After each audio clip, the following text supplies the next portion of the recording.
Bradesco, entre nós você vem primeiro.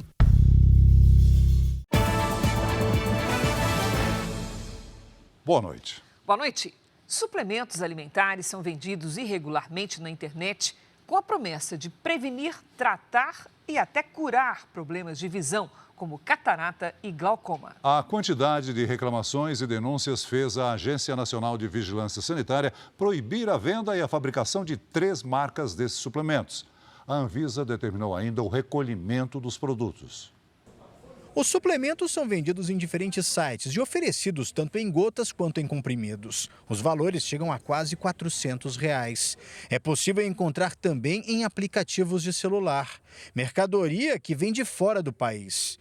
Este garante combater a catarata e o glaucoma, além de diminuir a sensação de embaçamento da visão. Todos os anúncios que a gente encontrou na internet descrevem bem a composição do produto e fazem questão de destacar o quanto o suplemento faz bem à saúde. Mas cuidado, médicos alertam que essas propagandas podem ser enganosas, principalmente porque a gente não encontrou nenhum suplemento com o selo da Anvisa e nem sequer estudos científicos que comprovem a efetividade do produto.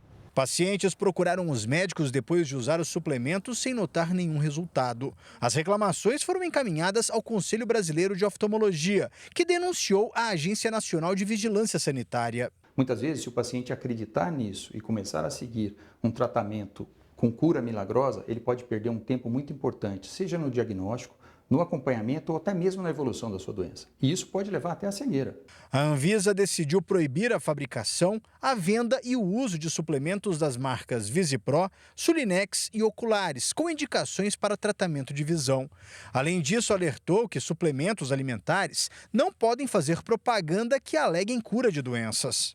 O produto, para ser aprovado com alegação de tratamento ou cura, ele precisa ser registrado na Anvisa como medicamento e comprovar cientificamente essa alegação. Nós entramos em contato com as marcas proibidas pela Anvisa, mas não tivemos resposta. Os médicos lembram que é preciso ter cautela antes de começar qualquer tratamento. Sempre que você encontrar algo na internet que te suscite dúvida, procure seu médico. Ele vai ser o único profissional capaz de te orientar sobre a importância de usar uma determinada medicação ou até mesmo suplementos vitamínicos que a gente encontra muito nas mídias sociais.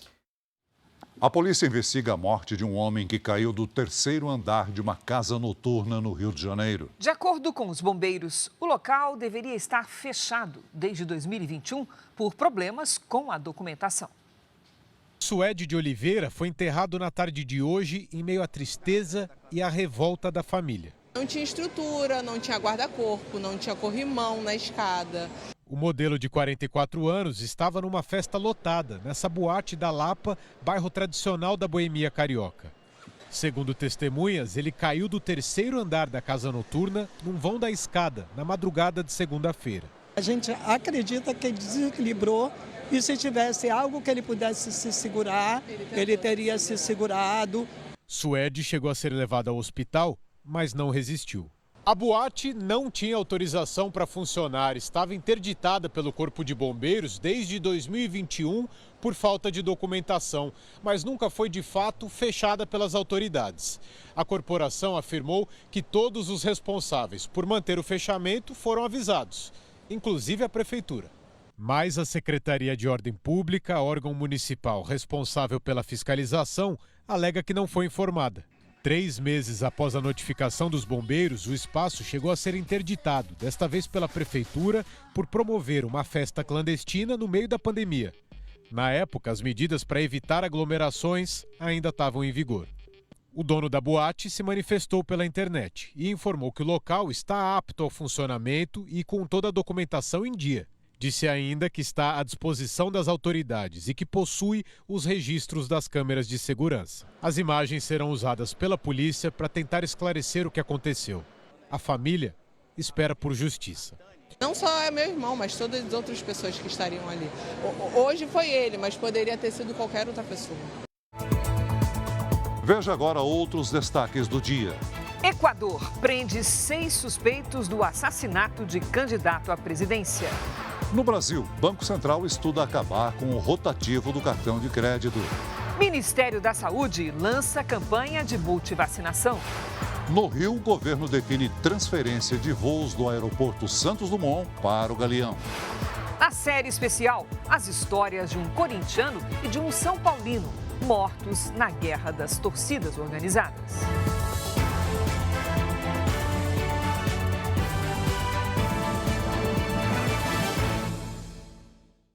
Oferecimento: Bradesco. Nunca execute arquivos enviados por e-mail ou mensagem.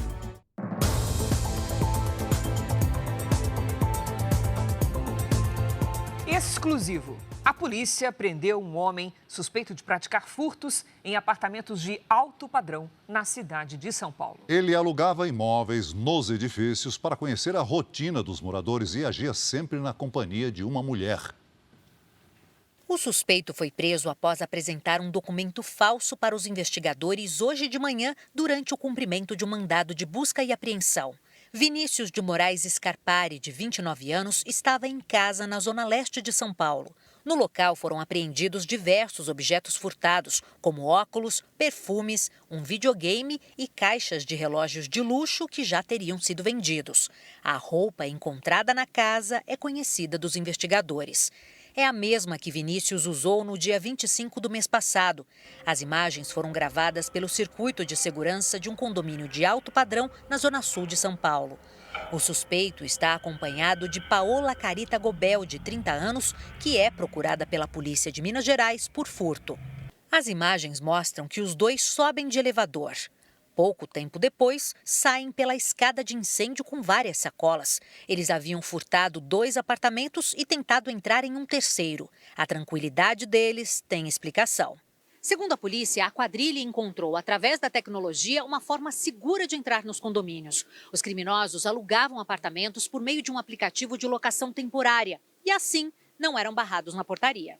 Quando eles já estão de posse da chave desse apartamento, eles ingressam normalmente pela portaria, como se moradores fossem, e a partir de então eles passam a estudar o cotidiano dos moradores. Também foi por meio da locação por aplicativo que Vinícius entrou tranquilamente em um outro condomínio de alto padrão na zona oeste da cidade. As imagens mostram o suspeito ao lado de uma outra mulher, essa ainda não identificada. Eles permanecem cerca de 1h30 no prédio e saem com sacolas cheias de objetos furtados. A defesa de Vinícius não foi localizada. No condomínio, os próprios moradores, zelador, síndico, eles acabam nem sabendo, né, qual foi a forma de locação dessa pessoa. O interessante é que eles tenham essa documentação em mãos, documentação essa que vai ser fornecida pelo aplicativo, pelo site de locação, e façam uma confirmação através de atestados de antecedentes. Uma operação conjunta entre as polícias do Rio Grande do Sul e do Ceará desarticulou uma quadrilha especializada em aplicar o golpe da portabilidade do empréstimo. A promessa era quitar as dívidas, mas as vítimas acabavam com prejuízos ainda maiores.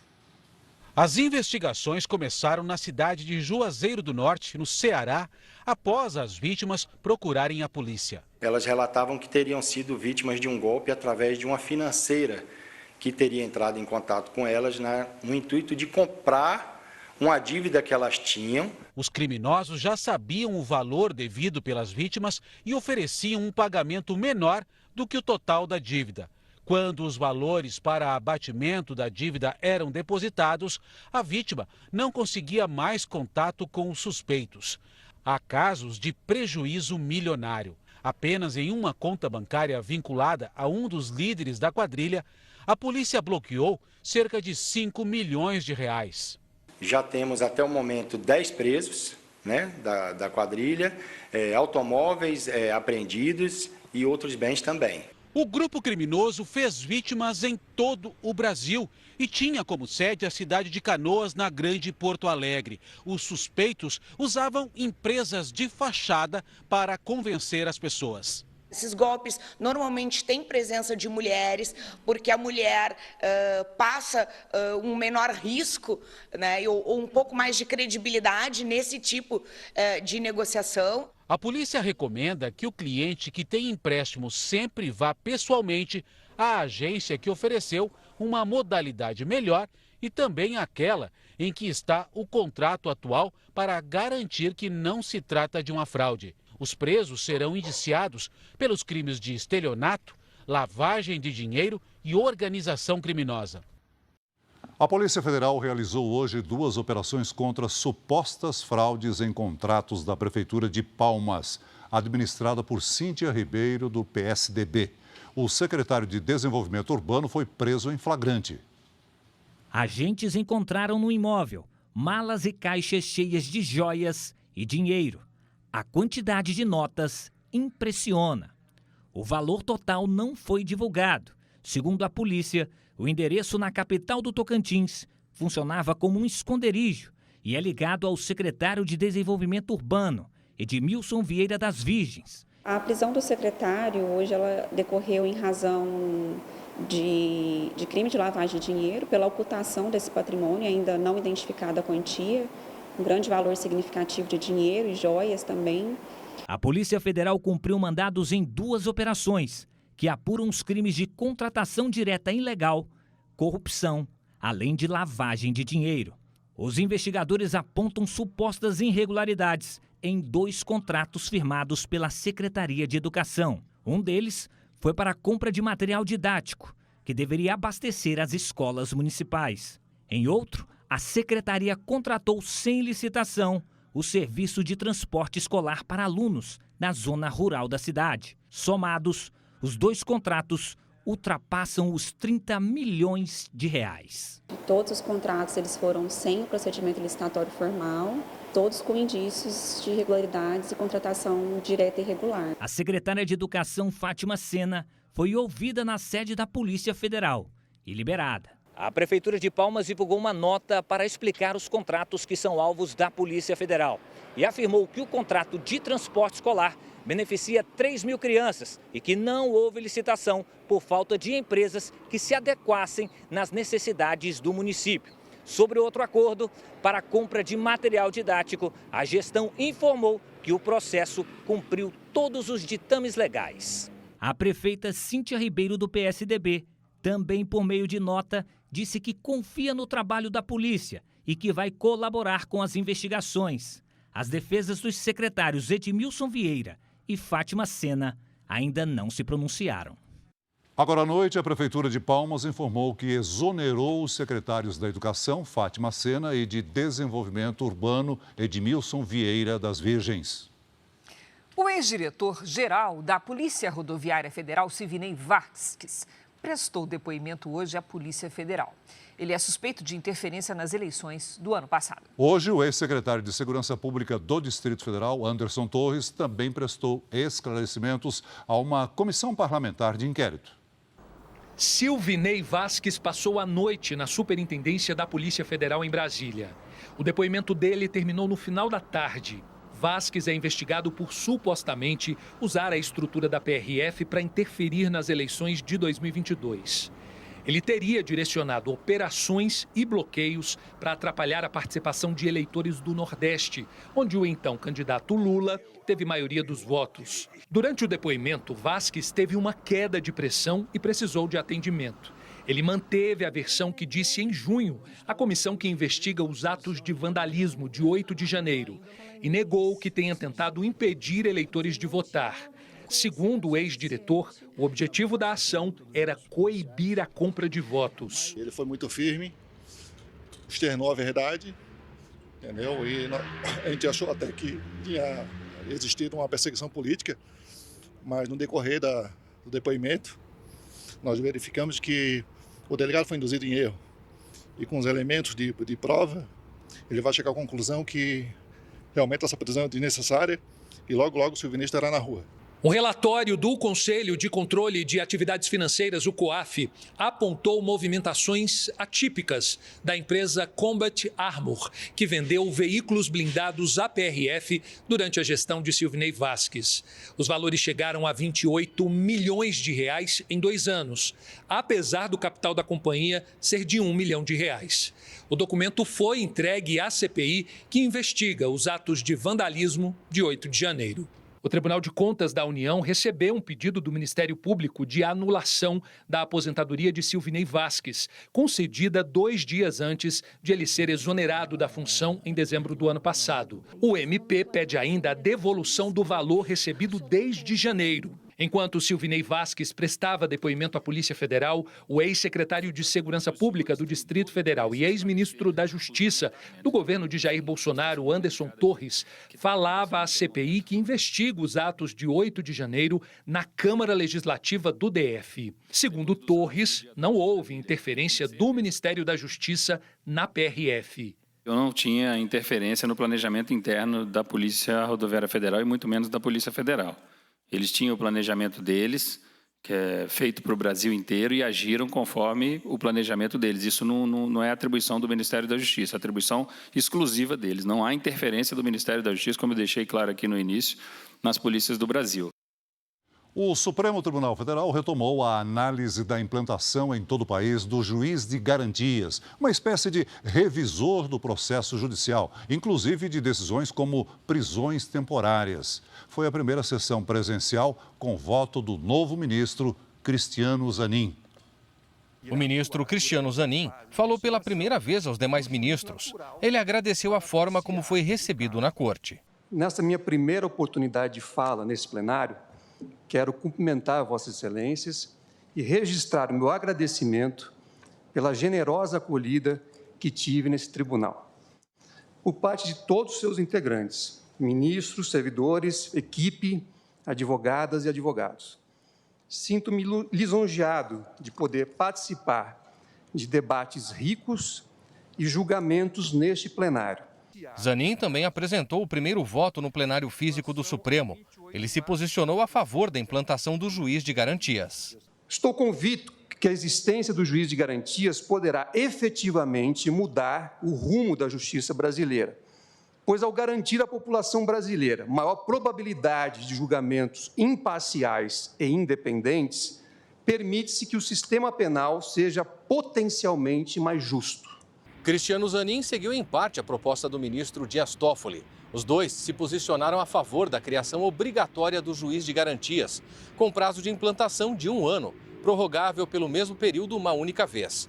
Eles divergiram do relator do caso, o ministro Luiz Fux, que votou em junho contra a criação obrigatória do modelo. Hoje, Fux disse que pode acompanhar a maioria e ajustar o voto ao fim do julgamento. A análise do caso será retomada na próxima quarta-feira. Se a maioria do Supremo decidir pelo novo modelo, tribunais de todo o Brasil deverão designar juízes de garantias, que serão responsáveis pelos processos nas fases iniciais.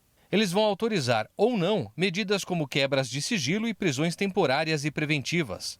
A figura do juiz de garantias foi criada pelo Congresso no chamado Pacote Anticrime em 2019. Mas não chegou a ser aplicada por decisão liminar do ministro Luiz Fux. O presidente do Banco Central disse hoje em audiência no Senado que trabalha para acabar com o crédito rotativo do cartão de crédito. Roberto Campos Neto também deu explicações sobre a definição da taxa de juros. A apresentação inicial de Roberto Campos Neto teve um tom de desabafo. Ele afirmou que o momento positivo da economia, com melhora da avaliação do Brasil entre as agências de risco, tem relação com a autonomia do Banco Central e com a política de juros. Durante a apresentação do relatório semestral de atividades do Banco Central, Campos Neto disse que a aprovação de regras claras e o cumprimento de metas para a redução da dívida pública podem contribuir para a redução dos juros. O arcabouço fiscal Nova Regra para impedir o crescimento da dívida está na Câmara dos Deputados e aguarda a aprovação final. Eu tenho um bom grau de convicção que se a gente conseguir atingir as metas fiscais, os juros vai ser menor, consistente menor, e a gente vai poder cair mais rápido os juros num período à frente. Campos Neto demonstrou preocupação com o endividamento provocado por cartões de crédito. Declarou que está em estudo o fim do crédito rotativo, que é contratado quando o consumidor paga menos que o valor integral da fatura. No mês de junho, os juros chegaram a 437% ao ano, o que dá, segundo ele, uma taxa de 15% ao mês. A solução está se encaminhando para que não tenha mais rotativo, que o crédito vá direto para um parcelamento, que seja uma taxa ao redor de 9%, ou seja, você extingue o rotativo, quem não paga o cartão vai direto para um parcelamento ao redor de 9%, e a gente cria algum tipo de tarifa, né, para desincentivar esse financiamento, vamos dizer assim, parcelamento sem juros tão longo. Apesar da redução de 0,5 ponto percentual na última reunião do Comitê de Política Monetária, a taxa básica de juros brasileira, em 13,25% ao ano, segue como uma das maiores do mundo. A Selic serve de referência para todo o mercado e tem impacto direto no consumo das famílias e no crescimento econômico. Campos Neto não adiantou como o Copom deve atuar nas próximas reuniões, mas disse que o Banco Central também tem preocupações sociais. A gente no Banco Central é muito criticado e é muito difícil, às vezes, combater uma narrativa, né, que existe, mas o Banco Central tem uma grande preocupação com o social. Uma das coisas que ficou sempre muito clara para mim e para todos no Banco Central é que não existe crescimento sem inclusão e sustentabilidade. Em nota, a FEBRABAN, Federação Brasileira de Bancos, defende que o cartão de crédito deve ser mantido como relevante instrumento para o consumo e que deve haver um reequilíbrio das compras parceladas sem juros, que no Brasil representam 75% dessas operações. A FEBRABAN informou ainda que busca uma solução construtiva junto ao Ministério da Fazenda, Banco Central e Varejo para que beneficie os consumidores e garanta, ao mesmo tempo, a viabilidade do produto. O presidente Lula participou da assinatura de um acordo com a Prefeitura do Rio de Janeiro para levar voos do aeroporto Santos Dumont para o Galeão. A viagem do presidente ao Rio de Janeiro começou com uma cerimônia de início das obras de melhorias na mobilidade da capital carioca. A implosão marcou o início das obras de um túnel de 600 metros que será aberto sob o morro. É o primeiro passo para a construção do anel viário de Campo Grande, na zona oeste do Rio, que vai custar 820 milhões de reais. O anúncio foi feito pelo presidente Lula hoje de manhã em uma cerimônia ao lado do prefeito Eduardo Paes e do governador Cláudio Castro. A parceria prevê um investimento de 1 bilhão e 800 milhões de reais na recuperação do BRT, o sistema de ônibus rápido da cidade. No discurso, Lula também prometeu combater o crime organizado e criticou a polícia militar pela morte de um menino baleado em uma comunidade carioca. Nós precisamos criar condições da polícia ser eficaz, da polícia ser pronta para combater o crime, mas ao mesmo tempo essa polícia tem que saber diferenciar o que é um bandido e o que é um pobre que anda na rua. A visita do presidente também pôs fim ao impasse dos aeroportos do Rio. À tarde, Lula se reuniu com o prefeito Eduardo Paes e o ministro de Portos e Aeroportos, Márcio França. Uma portaria definiu a transferência de voos do Santos Dumont para o Galeão a partir de janeiro de 2024. O objetivo é acabar com o esvaziamento do Aeroporto Internacional Tom Jobim, que opera atualmente com 20% da capacidade. Pelo acordo firmado, o Santos Dumont não deve receber voos procedentes dos aeroportos de Guarulhos, Confins e Brasília.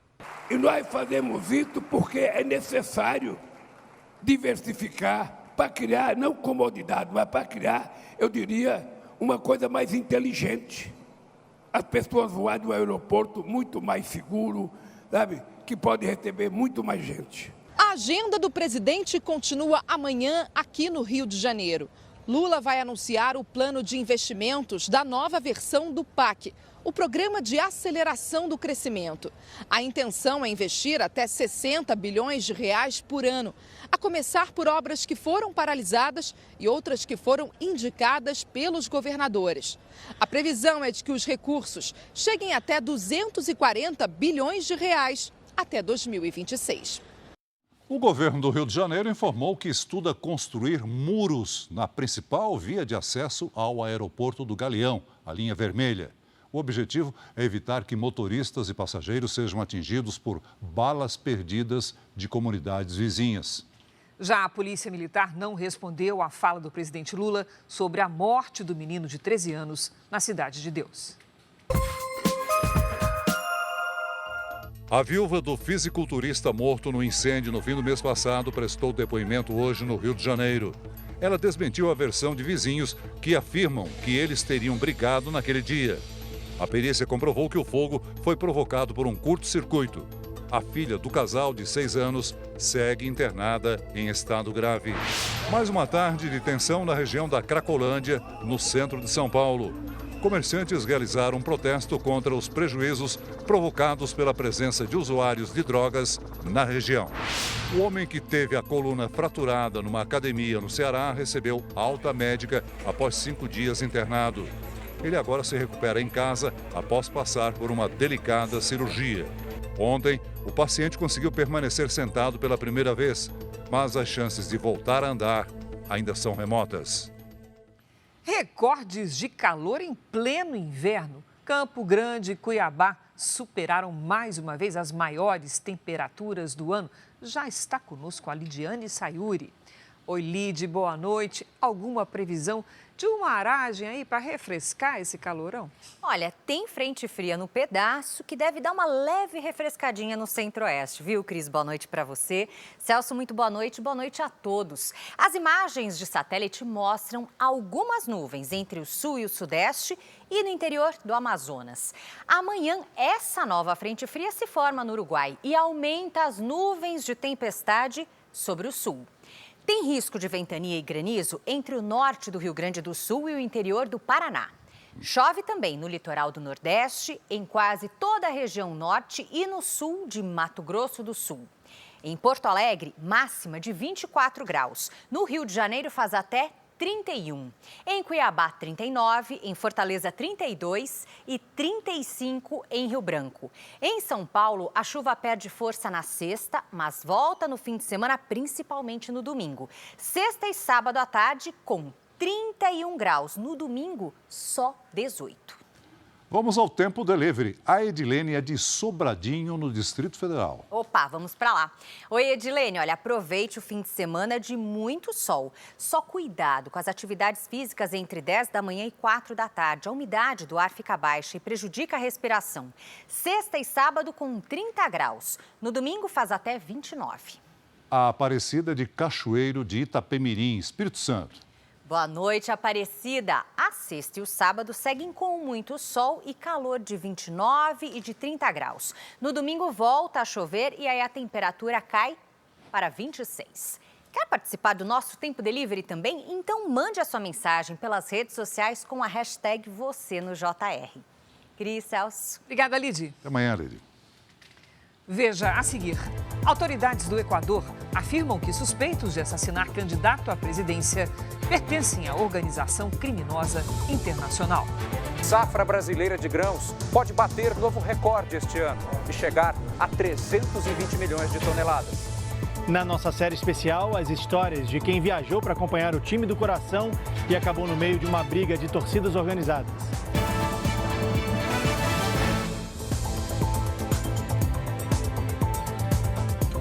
O Equador vive uma crise sem precedentes depois do assassinato do candidato à presidência, Fernando Villavicencio. 6 suspeitos de envolvimento na execução foram presos. Eles pertencem a um grupo criminoso internacional. Fernando Villavicencio era um dos 8 candidatos que disputam as eleições presidenciais no Equador e era conhecido por ter denunciado vários casos de corrupção do governo. O ex-jornalista de 59 anos foi morto a tiros quando deixava um comício ontem em uma escola na capital Quito. Ele chegou a ser levado ao hospital, mas não resistiu. 6 suspeitos de envolvimento no assassinato foram presos e um outro morreu ao trocar tiros com a polícia. Sem dar mais detalhes, as autoridades equatorianas afirmaram que os suspeitos pertencem a um grupo criminoso internacional. Todos de nacionalidade estrangeira. Homens não identificados reivindicaram a autoria do atentado, dizendo ser da facção criminosa Los Lobos, considerada a segunda maior do Equador. Mas, em seguida, os integrantes do grupo apareceram em outro vídeo desmentindo a declaração. O presidente Guilherme Lasso decretou 3 dias de luto nacional. Ele disse que manteve as eleições para 20 de agosto para defender a democracia e que o país vai contar com a ajuda do FBI, a Polícia Federal Americana, na investigação do caso. O Equador está em estado de exceção, ou seja, o governo convocou as Forças Armadas para garantir a segurança e decretou a suspensão de alguns direitos dos cidadãos, como a liberdade de reunião e a inviolabilidade do domicílio. Todos no governo devem priorizar a solução desse problema de insegurança que afeta todos os equatorianos, diz esse morador de Quito. Em geral, as organizações criminosas conseguem crescer em um país quando esse país tem níveis altos de fragilidade institucional e níveis baixos de governabilidade, que é exatamente o que está acontecendo agora no Equador. A força dos grupos criminosos cresce em meio ao caos político e à crise social no Equador. Especialistas em relações internacionais também explicam que o país se tornou uma importante rota para escoar a cocaína produzida na América Latina para os Estados Unidos e a Europa. O Equador fica entre o Peru e a Colômbia, os 2 maiores produtores de drogas do mundo. E cartéis mexicanos passaram a operar no país nos últimos anos. O que a gente está observando é uma disputa entre cartéis mexicanos, que têm dominado a América Central e agora chegam à América do Sul e fizeram então do Equador o seu grande centro de distribuição dessa droga. E isso tem gerado várias disputas entre grupos mexicanos no Equador, agravado muito a violência. Líderes de países da América Latina, como Argentina, Uruguai e Colômbia, manifestaram repúdio ao assassinato de Vidia Vicêncio. A Casa Branca descreveu o crime como chocante e a União Europeia afirmou que o ato de violência também é um atentado contra as instituições e a democracia no Equador. No Brasil, Itamaraty afirmou que acredita que os responsáveis por esse deplorável ato serão identificados e levados à justiça.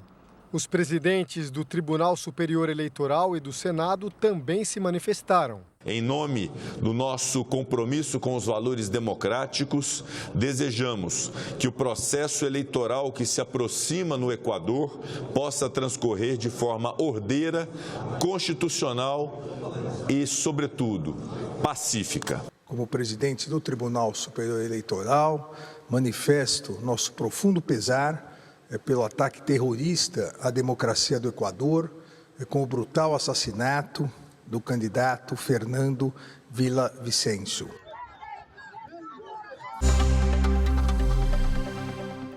O assessor de Donald Trump, Walt Nauta, se declarou inocente no processo sobre os documentos secretos guardados pelo ex-presidente dos Estados Unidos. O assessor é acusado de obstrução de justiça e falsa declaração. Carlos de Oliveira, gerente das propriedades de Trump na Flórida, também compareceu ao tribunal, mas teve a audiência adiada por não ter contratado um advogado no estado. O Emmy Awards, a maior premiação da televisão mundial, anunciou que a edição deste ano será adiada por causa da greve de atores e roteiristas de Hollywood. A paralisação segue sem data para acabar. A festa do Emmy estava marcada para setembro. O tufão Kanun foi rebaixado a tempestade tropical antes de atingir a Coreia do Sul. As fortes chuvas derrubaram árvores e causaram alagamentos. Cerca de 10 mil pessoas foram obrigadas a sair de casa. Não há relatos de feridos. A Ucrânia anunciou que vai usar corredores humanitários para a passagem de navios que estão retidos nos portos do país. A medida foi tomada depois que a Rússia abandonou o acordo de exportação de grãos pelo Mar Negro. A Ucrânia acredita que os navios comerciais não representam qualquer ameaça militar, mas existe o risco das embarcações serem atacadas pelas forças militares de Moscou. Para evitar os bombardeios, os navios vão usar câmeras com transmissão ao vivo para mostrar que transportam apenas cargas de alimentos. Muitas dessas embarcações estão em portos ucranianos desde o início do conflito em fevereiro do ano passado, porque não houve acordo para liberar a navegação. A tensão do conflito entre Rússia e Ucrânia ultrapassou os limites dos dois países. A Polônia enviou mais de 10 mil soldados para a fronteira com Belarus, país aliado de Moscou. O objetivo é reforçar as tropas que já protegem a região, porque os mercenários do grupo Wagner se mudaram para Belarus depois de enfrentarem o líder russo Vladimir Putin durante um motim.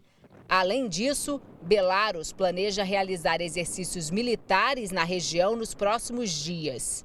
Na semana passada, a Polônia acusou Belarus de invadir o espaço aéreo do país durante um treinamento militar. A Polônia faz parte da OTAN, a Aliança Militar do Ocidente, e qualquer ameaça ao país pode provocar a convocação imediata de nações aliadas, como os Estados Unidos, o que iria agravar ainda mais o conflito no leste europeu.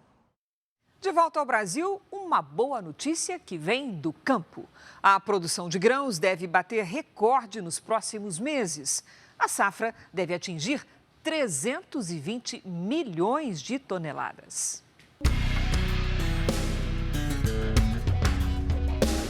É a céu aberto que trabalha uma das maiores forças da economia brasileira, o agronegócio. Uma máquina que há tempos funciona afinada. A safra de grãos deste ano é um exemplo. A expectativa é de bater um novo recorde. A Companhia Nacional de Abastecimento estima que serão colhidos 320 milhões de toneladas. Isso representa um aumento de 17,4% em relação ao colhido no ciclo anterior. Muita coisa encaminhada para esse resultado recorde. E é um aumento expressivo, principalmente quando se compara à última safra, em que houve problemas climáticos, sobretudo na região sul. Vários lugares do Brasil. É o milho, a soja, que além de alimento, é base para rações e óleo. Tem ainda o trigo, o feijão. O Brasil deve produzir quase 47 milhões e meio de toneladas a mais do que na safra passada. Não à toa, somos conhecidos como celeiro do mundo. O resultado é reflexo da combinação de mais hectares cultivados e da maior produtividade das lavouras. A produção de milho deve ser a maior já registrada na série histórica. A estimativa é que a próxima safra ultrapasse 100 milhões de toneladas e, se chover o suficiente, pode chegar a 130 milhões de toneladas. O economista Felipe Serigati explica que safras como essa trazem benefícios que vão muito além do campo. É riqueza para todo o país. Vai gerar renda, não só dentro do setor, mas em diversas outras regiões associadas ao universo agro. Mais do que isso, essa renda não vai desaparecer. Essa renda vai aquecer a economia, aumenta a demanda por mão de obra, o que faz com que a economia gere mais postos de trabalho. Uma safra recorde, uma quantidade ofertada grande, derruba o preço dessas commodities, desses produtos. E é justamente o que nós estamos vendo com uma forte desaceleração da inflação de alimentos. O relator da CPI do MST, deputado Ricardo Salles, criticou o que chamou de manobras regimentais para enfraquecer a comissão e confirmou que a CPI deve chegar ao fim na semana que vem.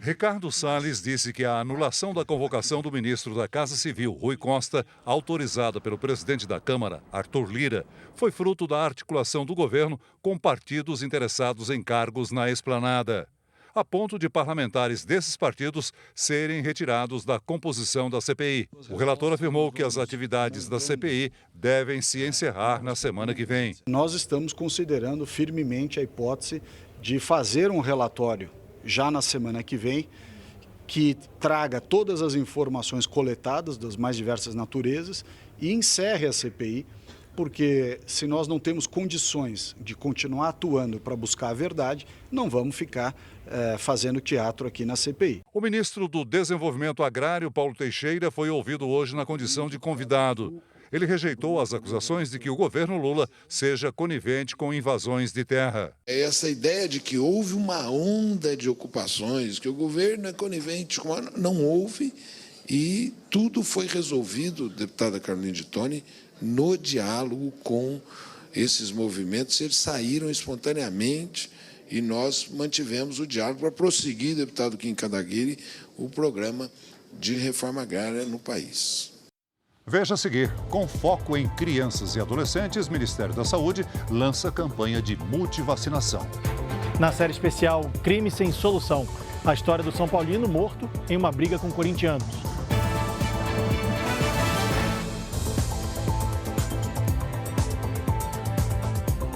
A cidade de Belém foi escolhida pelo Ministério da Saúde para ser a primeira a participar da campanha nacional de multivacinação. Serão disponibilizadas 16 vacinas diferentes que protegem contra até 20 tipos de doenças. O foco da campanha são as vacinas contra a poliomielite, sarampo, difteria, coqueluche, tétano, febre amarela e hepatite B. A imunização é destinada a crianças e adolescentes menores de 15 anos.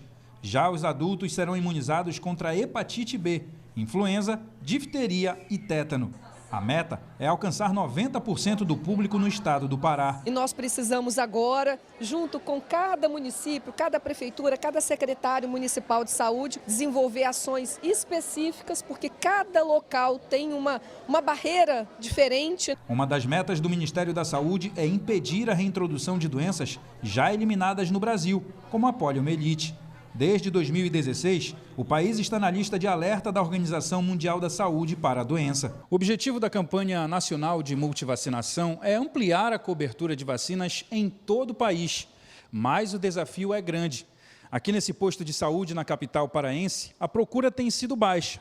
Um exemplo é esta sala de espera, que está sem ninguém para se vacinar. A cena se repete em vários municípios paraenses. Com o lançamento da campanha, a expectativa é de que a procura aumente. Eu acho muito importante. Tomei da primeira e vou tomar agora essa última agora. O nome é uma das primeiras informações que damos quando nos apresentamos a alguém. Mas para muita gente, este é um momento de vergonha e constrangimento. Há pouco mais de um ano, uma lei permite que qualquer brasileiro com mais de 18 anos possa mudar o nome sem precisar entrar na justiça. São Paulo e Minas Gerais são os estados onde mais pessoas fizeram pedido. É com ansiedade que a Gabriela espera a nova identidade. Ela se chamava Francis Jane, uma mistura do nome do pai, Francisco, com o da mãe, Jane. Para mudar o nome, foi preciso entrar na justiça e esperar 4 anos. É uma sensação assim de vitória e uma sensação assim de alívio, né? De eu não ter mais que falar o antigo nome. Desde o ano passado, não é mais necessário entrar com uma ação. Hoje, o brasileiro pode mudar de nome e sobrenome diretamente no cartório. Basta ter mais de 18 anos para alterar o nome. Já para o sobrenome, é preciso provar o vínculo de parentesco. O pedido pode ser feito em qualquer um dos 7.700 cartórios de registros civis que existem no país. Mas tem custo. O valor varia de acordo com o estado em que a troca é feita. Vai de R$ 100 a R$ 400. E ainda é preciso tirar todos os documentos pessoais novamente, inclusive dos filhos. Em Minas Gerais, para emitir novamente certidão de nascimento, carteira nacional de habilitação, carteira de identidade e passaporte, são mais de R$ 614. Dos 11 estados, além do Distrito Federal, que informaram os dados neste primeiro ano da lei, São Paulo é o que mais registrou troca de nomes. Foram 2.639. Em seguida aparecem Minas Gerais, com pouco mais de 1.200, Paraná e Bahia. Não precisa constituir advogado, é um procedimento célere, que em 5 dias fica pronto. A pessoa não precisa falar o motivo pelo qual ela quer fazer essa alteração. Para a Antonella, que recebeu o nome de Aparecida, todo o trabalho vale a pena. Nunca me identifiquei com o meu nome. E ficou Antonella, acho que sempre gostei.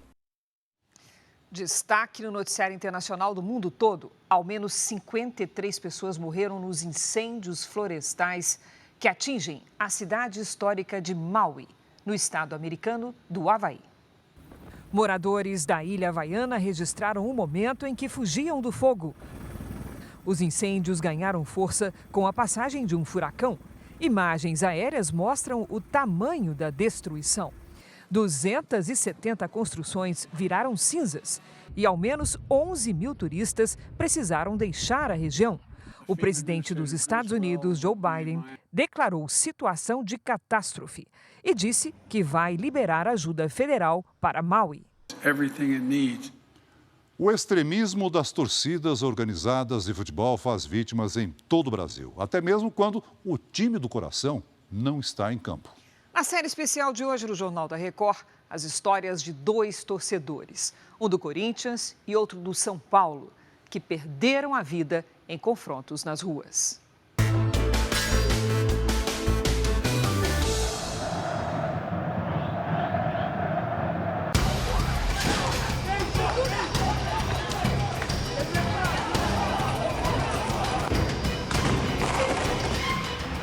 onde vai o fanatismo pelo time do coração. Ele me explicou como acontecia, que eles combinavam. Eu achei uma coisa horrível. Eu nunca imaginava que meu filho participasse de uma coisa dessa. Eu queria muito que meu filho estivesse vivo e que eu tivesse morrido no lugar do meu filho. Rafael, apaixonado pelo Corinthians. Davi, fanático pelo São Paulo.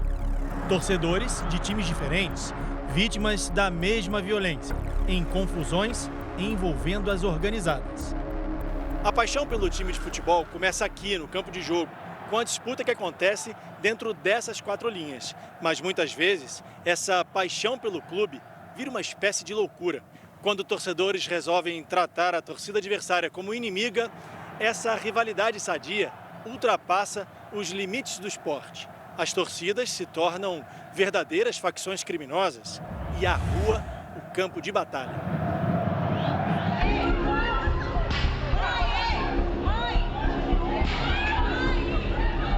Correria nos arredores do estádio do Mangueirão, em Belém do Pará. Era 4 de abril e a partida entre Remo e Corinthians. Mas as bombas foram lançadas por um torcedor do Paysandu. Rafael de Moura Merenciano, de 35 anos, havia viajado de São Paulo para acompanhar o jogo da Copa do Brasil, mas não voltou. Ele foi atingido nas costas pelo rojão e morreu no hospital. A polícia paraense analisou câmeras de segurança, ouviu depoimentos de testemunhas e concluiu o caso. O torcedor do Paysandu, acusado de lançar a bomba que matou o corintiano, foi preso. Patrick Costa foi encontrado em Maceió, Alagoas. A defesa dele não foi localizada. Nos autos do inquérito, ele disse que ele estava preso dias antes deste episódio, também por um crime com a mesma natureza, e pela justiça foi colocado em liberdade. E liberdade dele causou, no caso, infelizmente, a morte deste torcedor, no caso, corintiano. Em Itapevi, na Grande São Paulo, a vítima também era integrante de uma organizada, a Independente. Ele tinha 18 anos. Não é mais uma torcida, é quase que uma facção. O torcedor do São Paulo, Davi Alencar, foi espancado exatamente nesse ponto. Uma região movimentada da cidade. Segundo a polícia, pelo menos 10 pessoas participaram das agressões, mas apenas um torcedor do Corinthians estava em cima da vítima quando os policiais chegaram. Augusto Piauilino foi visto dando socos em Davi e acabou preso em flagrante. A briga aconteceu após um jogo entre Corinthians e Santos em Itaquera, a 55 quilômetros de Itapevi. Para a polícia, Augusto é o homem que aparece nessas imagens, captadas pela câmera presa ao uniforme de um policial militar. Foi o único suspeito detido pela morte de David em junho do ano passado. Mas a juíza Raquel de Castro Moreira e Silva decidiu pelo relaxamento da prisão no dia seguinte, por ausência de flagrante.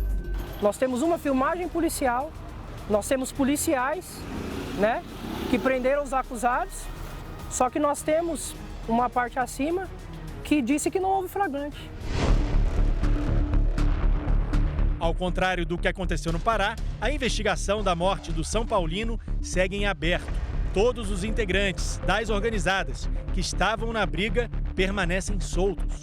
O caso foi encaminhado ao Ministério Público de Itapevi, que pediu à polícia mais diligências. O delegado responsável pelo caso não quis se pronunciar. Mais de um ano depois, ninguém foi sequer denunciado pelo crime. O delegado me chamou e falou que, através do que ele tinha em mão, não tinha como prender o acusado, que era poucas provas, que na confusão ele foi ver outras câmeras de rua, tudo, mas não conseguiu ver placa, e ficou parado,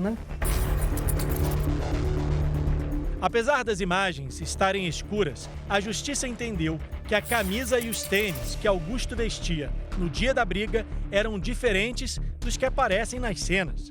Mas, segundo a polícia, ele usava uma meia de compressão na perna direita, assim como o suspeito flagrado nas imagens. Além do braço e da cabeça enfaixados, Quando Augusto foi detido, ele vestiu uma camisa manchada de sangue, que não foi periciada. Ele não chega a agredir ninguém, isso é um fato, mas ele informa que ele estava no local, e de fato ele estava no local mesmo. Por quê? Porque ele estava indo para sua residência. Por que a camisa estava cheia de sangue se ele não agrediu ninguém? Porque quando você pega todas aquelas coisas que estavam, como o próprio pedaço de pau que você vai levar lá para dentro, o pedaço de pau ele acaba sujando também. Porque tinha pedaços de madeira lá, na verdade o pedaço de madeira é da torcida do São Paulo. Após a morte de David, Augusto Piauí Lino foi promovido na hierarquia da Fiel Macabra, torcida organizada do Corinthians. O David está aqui no cemitério e ele foi promovido pelo feito. A sensação que a gente tem é essa. Nossa equipe investigou e descobriu que a mãe do suspeito, a mãe do Augusto, mora aqui nessa comunidade em Itapevi, na Grande São Paulo. E a informação que a gente tem é de que ele mora com ela agora. A gente está fazendo uma reportagem e queria falar com você. Você pode descer para falar com a gente? Sobre aquela história das torcidas do ano passado. Não quero falar. Só uma palavrinha, não quero falar não. Só conversar com você. Obrigado. Tá bom, valeu, Augusto.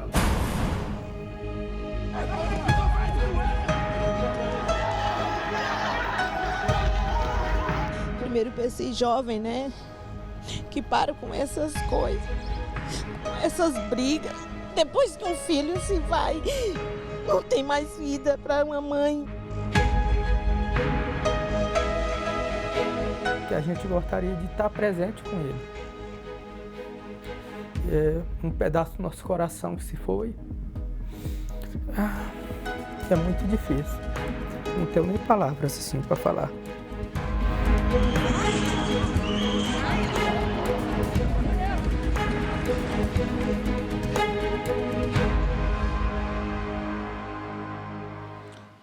O Jornal da Record de hoje termina aqui. Essa edição na íntegra e também a nossa versão em podcast estão no Play Plus e em todas as nossas plataformas digitais. E à 00:30 tem mais Jornal da Record.